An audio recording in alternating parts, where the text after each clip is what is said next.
Bir qiz adolat qilaman deb ikkita sim karta olgan ekan.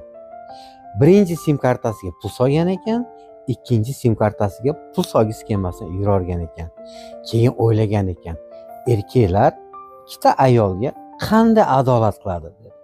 Assalomu alaykum, hoji bobomiz, podpischilar hamda xaridorlari. Bunaqa har xil o'ylarga o'ylab o'tirgan qizlarning vaqti bo'lmasligi uchun hoji bobomizdan yangi zamonaviy oxirgi texnologiyadagi ichidagi barabanlari, haqqoniy nirjaviki katta kir mashinalarimiz keldi.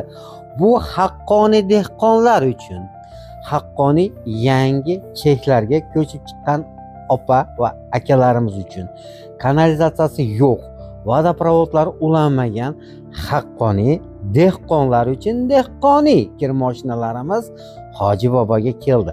Bunga hech qanaqa faqirlaban suv quyib ishlataverasizlar, avtomat funksiyani bajaradi hamda sensorli upravleniyalari bilan. Hoji aka, hoji ona, agarda siz bu kir mashinani xarid qiladigan bo'lsangiz, ishoning, har xil o'ylarga, adolatlarga vaqtingiz bo'lmaydi.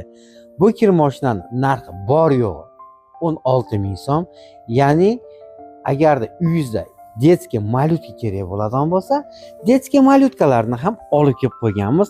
Buni narxi bor yo'g'i 999 so'm.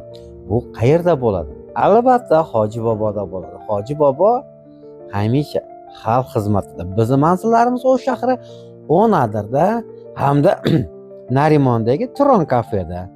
Isaq Razakova 111 deb yozsanglar, bizning Narimondagi do'konimiz manzillar chiqadi. Biz ish vaqtlarimiz 10 dan 5 gacha, ya'ni yakshanba kuni hamma doktorlar kabi biz ham dam olamiz. Chunki biz ham doktorlar kabi dam olishga haqqimiz bor. Hoji bobo hamisha sizlar xizmatinglarda.